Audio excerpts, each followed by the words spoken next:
হাসির রাজা, জ্ঞানের রাজা, রসিক রাজা।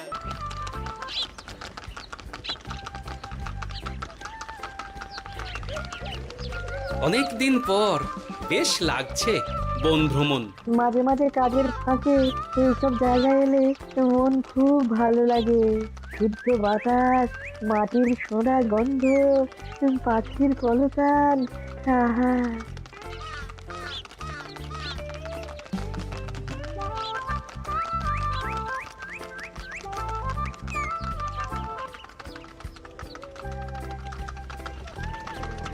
মহারাজের রথ থামছে।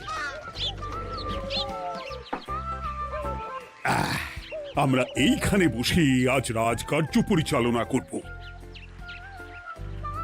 মন্ত্রী, তুমি ঝটপট এখানে বসার বন্দোবস্ত করে দাও। আমি এক্ষুনি ব্যবস্থা করে দিচ্ছি মহারাজ। এই এখানেই আমাদের বসার জন্য ছাউনি করে দাও। এক্ষুনি করে দিচ্ছি মন্ত্রী মশাই। এরা বসার জায়গাটা করে দিক, ততক্ষণ আমরা একটু হেঁটে আসি।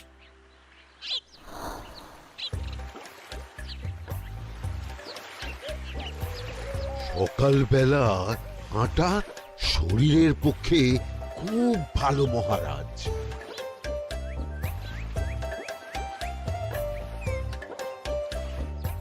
আগেকার দিনে রাজা মহারাজরা এই সব বনে মৃগয়া করতে আসতেন।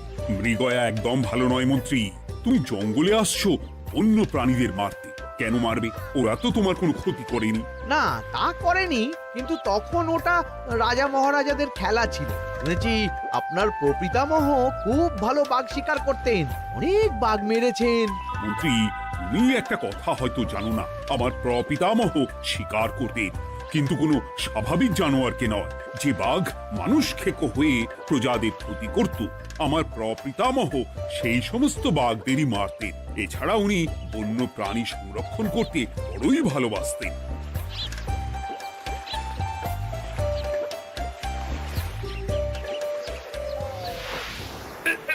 উফ, এটা আবার কি? এই এটা আবার কোথা থেকে উড়ে এলো? কোথাও তো ঝড় হাওয়া কিছুই নেই।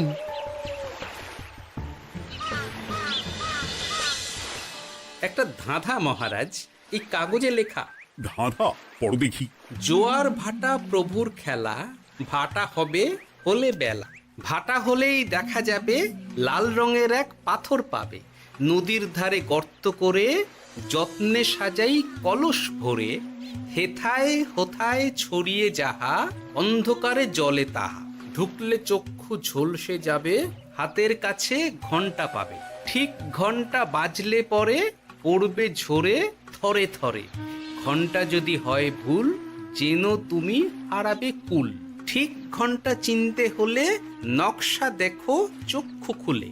সিন্দুক দেওয়ালে হাত দাও, আসল ঘটনা জেনে নাও। ওরে বাবা, খুব দীর্ঘ ধাঁধা। তা মন্ত্রী, তুমি কিছু বুঝলে? এটা একটা গুপ্তধনের নকশা। এর মধ্যে গুপ্তধন কোথায় আছে তার একটা ধারণা দেওয়া আছে। গুপ্তধন? ওটা আমাকে পেতেই হবে, পেতেই হবে। দেখি দেখি, একবার কাগজটা দাও। গোপাল, কাগজটা আগে আমার হাতে দাও, দেখি ভালো করে। এখন নদীতে জোয়ার চলছে গোপাল। একটু পরেই ভাটা শুরু হবে। হ্যাঁ, ভাটা না হলে কিচ্ছু বোঝা যাবে না।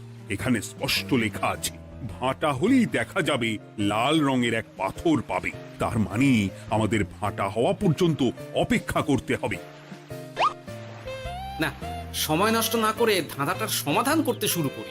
ভাটা হলে একটা লাল রঙের পাথর দেখা যাবে, এই পর্যন্ত পরিষ্কার আছে। বুঝতে হবে ওর পর থেকে। পড়ো গোপাল, চলো আমরা সবাই বুদ্ধি লাগাই। নদীর ধারে গর্ত করে যত্নে সাজাই কলস ভরে। এটার অর্থ, ধাঁধাটা মাথায় বসিয়ে নিয়েছি, এবার কে কি বলবে সেটা শুনতে হবে। চলো গোপাল, আমরা ধাঁধা যেমন যেমন বলেছি তেমন তেমন ভাবেই চলি। চলুন মহারাজ, এখন আমাদের দেখতে হবে লাল পাথর। কোথায় আছে লাল পাথর? চলো চলো সবাই, চোখ কান খুলে আমরা নদীর পাড় ধরে হাঁটি। আমি একটু তফাতে হাঁটি। গুপ্তধন আমাকে একা পেতে হবে। ভাটা হলেই দেখা যাবে লাল রঙের এক পাথর পাবে। আমাকে চোখ কান খোলা রাখতে হবে। লাল পাথর, নদীর চড়ায় লাল পাথর দেখতে হবে, লাল পাথর, লাল পাথর। ওটা কি? তো এই তো লাল পাথর, লাল পাথর। ওরা অনেকটা এগিয়ে গেছে, ওদের আমার দিকে নজর নেই।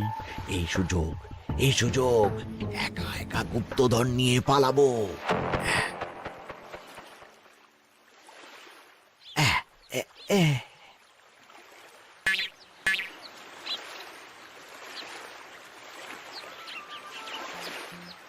কি গো, আমরা তো হেঁটেই চলেছি, লাল পাথর তো কই দেখতে পাচ্ছি না। আরেকটু হাঁটতে হবে মহারাজ, গুপ্তধন বলে কথা, ওকে আর সহজে ধরা দেয়? সেটা অবশ্য সঠিক কথা। আচ্ছা, আমরা সবাই তো আসছি হেঁটে হেঁটে, মন্ত্রী মশাই গেলেন কোথায়? ও কি যে ঘটে! সত্যি তো, মন্ত্রী কোথায়? ও সেনাপতি, মন্ত্রীকে দেখেছো? কই না তো মহারাজ। তাহলে কোথায় গেলেন মন্ত্রী মশাই? এই জঙ্গলে বাঘ ভাল্লুক আছে, শেষে কিনা বাঘে নিল। হায় হায় হায়, মন্ত্রী গিন্নির কাছে আমি কি মুখ দেখাবো? হুম, বাঘ ভাল্লুকের পেটে যাবার লোক তো মন্ত্রী মশাই নন। ও গোপাল, কি ভাবছো? কিছু তো একটা বলো। এখন আমাদের মন্ত্রী মশাইকেই খুঁজতে হবে। তবে মন্ত্রী মশাই বাঘ ভাল্লুকের পেটে যায়নি। তুমি নিশ্চিত হচ্ছ কি করে? অত পেঁচালো মানুষকে বাঘ ভাল্লুক গন্ধ শুকেই ছেড়ে দেবে, হজম করতে পারবে না। না না না, এখন রসিকতা করার সময় নয়, আমাদের মন্ত্রীকে খুঁজে বার করতেই হবে। কোথায় গেল মন্ত্রী? চলো চলো, গুপ্তধন মাথায় থাক, চলো মন্ত্রীকে খুঁজি। আহ, মন্ত্রী কোথায় গেল কে জানে। একবার পুরো ধাঁধাটা ঝালিয়ে নি। ভাটা হলেই দেখা যাবে লাল রঙের এক পাথর পাবে।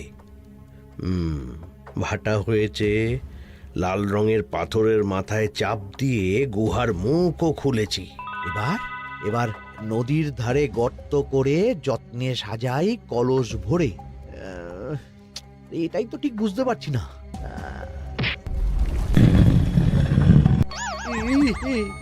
এই রে, এবার কি হবে? হ্যাঁ মহারাজ, কোথাও একটা আওয়াজ হলো। আওয়াজটা কোন দিক থেকে হলো? চলুন সামনে এগিয়ে যাই, আমার মনে হয় আওয়াজটা সামনের দিক থেকে এলো। আমারও তাই মনে হলো। তবে কি মন্ত্রী মশাই লাল পাথরের হদিশ পেয়ে গেছেন? আমাদের চোখে পড়লো না, অথচ মন্ত্রী মশাইয়ের চোখে পড়ে গেল। আসলে আমরা কথা বলতে বলতে গেছি, তাই নজরে পড়েনি। চক্ষু ঝলসে যাবে, হাতের কাছে ঘন্টা পাবে।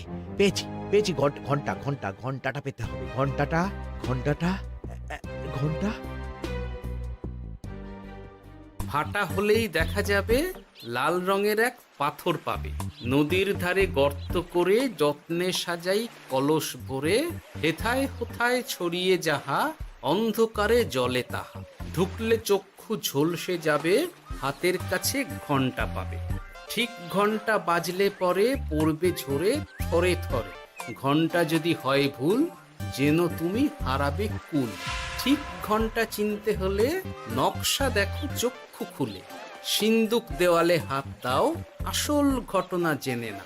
এবারে ভালো করে ঠান্ডা মাথায় ভাবতে হবে। ভাটা হলেই দেখা যাবে লাল রঙের এক পাথর পাবে। সেই লাল পাথরটাই তো খুঁজে পাওয়া যাচ্ছে না, অথচ মন্ত্রী মশাই খুঁজে পেলেন। আওয়াজটা কোথা থেকে আসছিল? এই কাছে পিঠে এই কোথা থেকে আওয়াজটা আসছিল।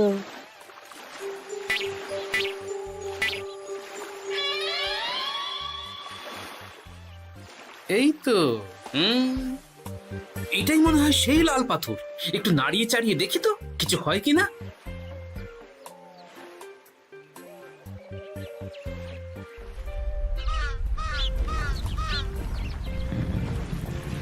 এই তো, কাজ হয়েছে। এই তো সুড়ঙ্গ। আপনারা নিচে নামুন। আপনারা কি দেখছেন সেটা বলবেন মহারাজ। সবাই যদি নেমে যাই, যদি কোনো কারণে সুড়ঙ্গের মুখ বন্ধ হয়ে যায়, তাহলে আর আমরা বাইরে বেরোতে পারবো না মহারাজ। গোপাল ঠিকই বলেছে, আমরা দুজন বাইরে থাকি। মহারাজ, আর একটা কথা, কোনো ঘন্টায় হাত দেবেন না, মনে আছে তো? ঘন্টা যদি হয় ভুল, যেন তুমি হারাবে কুল। ওরে বাবা, এই বয়সে আর কুল হারাতে চাই না। ঠিক আছে, তোমার কথাই অক্ষরে অক্ষরে পালন করব। দেখি এই সুড়ঙ্গে মন্ত্রী মশাইকে দেখতে পাই কিনা। চলুন মহারাজ, সুড়ঙ্গে নামি। সবাই সাবধানে নামো।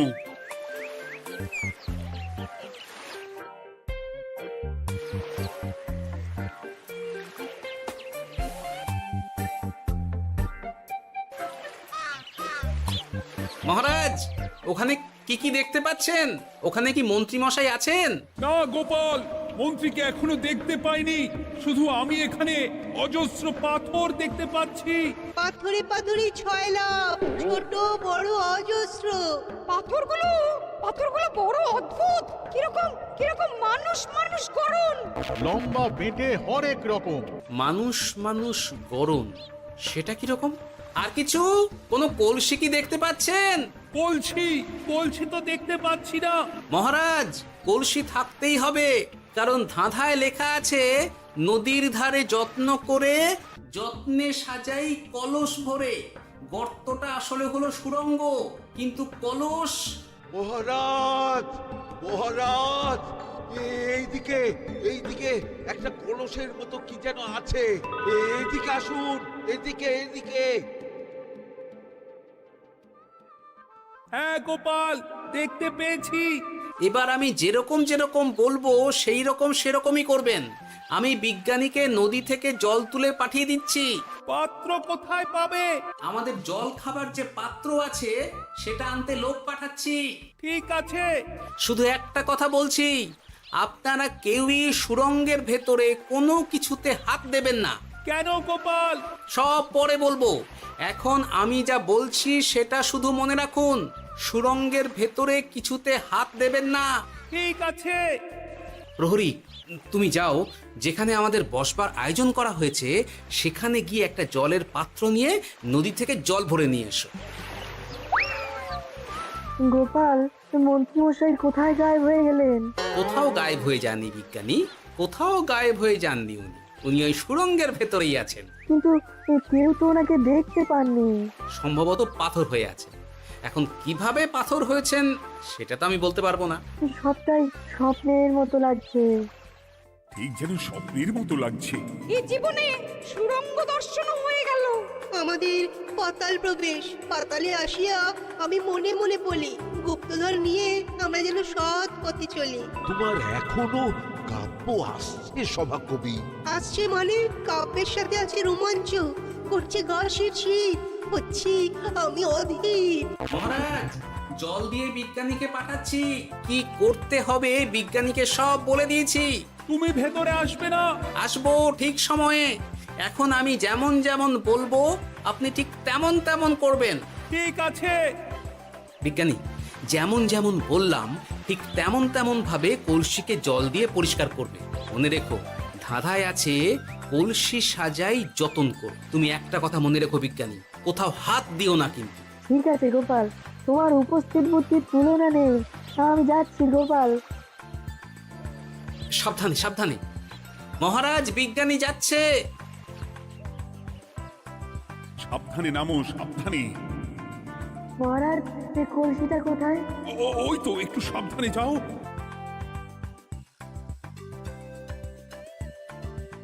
বিজ্ঞানী, কলসির দেখা পেয়েছো? পেয়েছি পেয়েছি পেয়েছি। এবারে কলসিটাকে ভালো করে জল দিয়ে ধুয়ে দাও। কলসির আলোয় সুড়ঙ্গ আলোকিত গোপাল। এরপর কি? ভালো করে দেখুন মহারাজ, কোথাও ঘন্টা দেখতে পাচ্ছেন কিনা। ঘন্টা একটা তো নয়, সার সার ঘন্টা, অনেকগুলো ঘন্টা। সাবধান, ঘন্টায় হাত দেবেন না, শুধু দেখুন।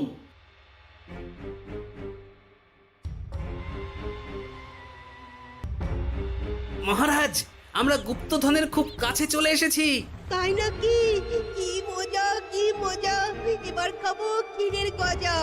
আহ, সভাকবি চুপ করো। এখনো আমরা গুপ্তধন পাইনি। বাবার মুখে দাঁড়িয়ে সবগুলো তারা আঁকা। বিজ্ঞানী, কোন ঘন্টায় চাঁদের নকশা করা আছে কি?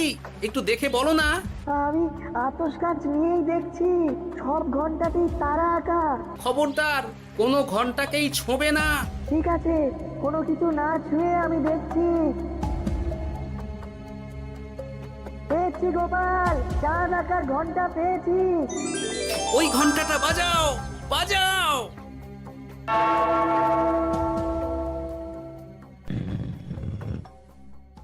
গুপ্তধন পেয়েছেন মহারাজ?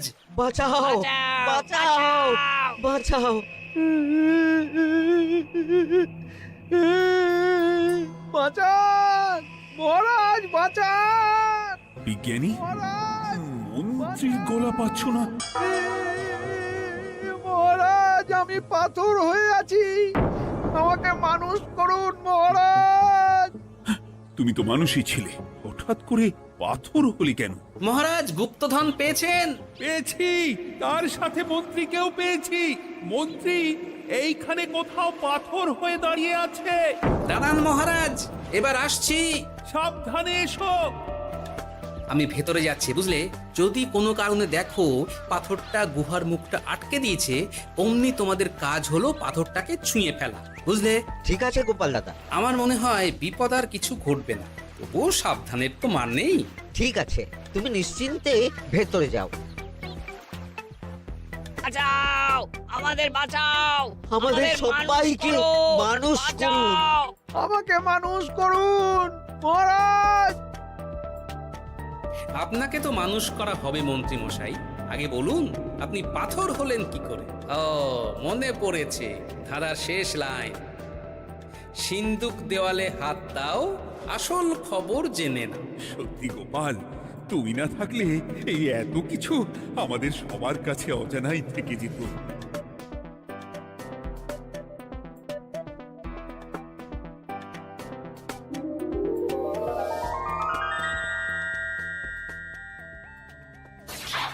ধন্যবাদ আমাকে মুক্ত করার জন্য। আপনি কে? আমি যক্ষ। আমাকে এই ধন সম্পত্তি পাহারা দেওয়ার জন্য এক ডাকাত দলের সর্দার যক্ষ করে রেখেছিল। আমি 100 বছর ধরে এইখানে যক্ষ হয়ে আছি। আমি তোমার জন্য মুক্ত হলাম গোপাল।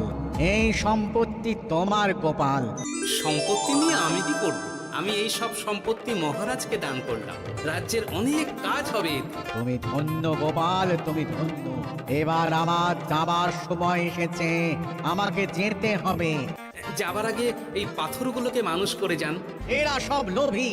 আমি আমার সীমিত ক্ষমতায় এই গুপ্ত ধনের ধাঁধাকে এখানে যারাই ভ্রমণ করতে আসে তাদের হাতে তুলে দিই, কিন্তু কেউ এই ধাঁধার সমাধান করতে পারে না। সবার মনে লোভ কাজ করে, এই লোভ এদেরকে পাথর করে রেখেছে। পাথর হলো কি করে? একটা মানুষ এসে বুক ভরা লোভ নিয়ে আধা পুরো না জেনে পাথরে হাত দিলেই সে পাথর হয়ে যাবে। আমাদের আমাদের আমাদের ভুল ভুল হয়েছে। আর লোভ আর করবো লোভ না। করবো না। আমাদের বাঁচাও। আমাকে মুক্ত করে দিন, আমার খুব ভুল হয়েছে মহারাজ, মুক্ত করে দিন আমায়। তুমি এখানে আগে এসেছিলে, তাই তো আগে এসে ভাবলে নিজেই একা একা গুপ্তধনকে হরপ করে দেবে। এদিকে তোমাকে না দেখতে পেয়ে আমাদের কত চিন্তা হচ্ছিল। যারা লোভী তারা কারো কথা ভাবে না, শুধু নিজের কথা ভাবে। আমাকে আর একটা সুযোগ দিন, আমি আর লোভ করব না মহারাজ। ও, তোমার কথার কোনো দামই নেই। না মহারাজ, আমাকে আর একটা সুযোগ দিয়ে দেখুন, আমি আর লোভ করব না, আমাকে মানুষ করুন মহারাজ। আমাদের সবাইকে আমাদের মানুষ সবাইকে করুন। মানুষ করুন, দয়া দয়া করে করুন, দয়া মানুষ করুন। যক্ষরাজ, এদের আপনি ক্ষমা করে দিন। ঠিক আছে, তোমাদের আবার মানুষ করে দিচ্ছি।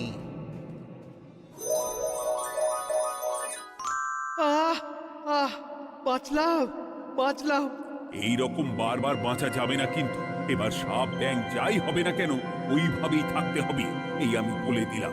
এবার আমার মুক্তি। মুক্তি নেবার আগে আরেকটা প্রশ্ন, যে ডাকাত সর্দার তার সম্পত্তিকে রাখার জন্য আপনাকে যক্ষ বানিয়েছিল, এ সম্পত্তি তো তাদের, আমরা তো নিতে পারি না। লোভ বড় খারাপ গোপাল, অতিরিক্ত লোভ মানুষকে পশু করে দেয়। ওই ডাকাত দল এই সম্পত্তির জন্যে সবাই কাটাকাটি করে মরে গেছে, কেউ আর বেঁচে নেই। সুতরাং এই সম্পত্তিতে তোমার অধিকার আছে, এই সম্পত্তি তুমি গ্রহণ করো। নিলাম আমি, কিন্তু এই সম্পত্তি মহারাজকে আমি দান করলাম। ডাকাত দল জনগণের সম্পদকে লুটেই তো সম্পত্তি বানিয়েছে, তাই আমি জনগণের কাজে লাগবার জন্যই এই সম্পত্তি মহারাজকে দিলাম। গোপাল, তোমার জয় হোক। এবার তাহলে আমি যাই, তোমরা সবাই সুখে থেকো আর ভালো থেকো।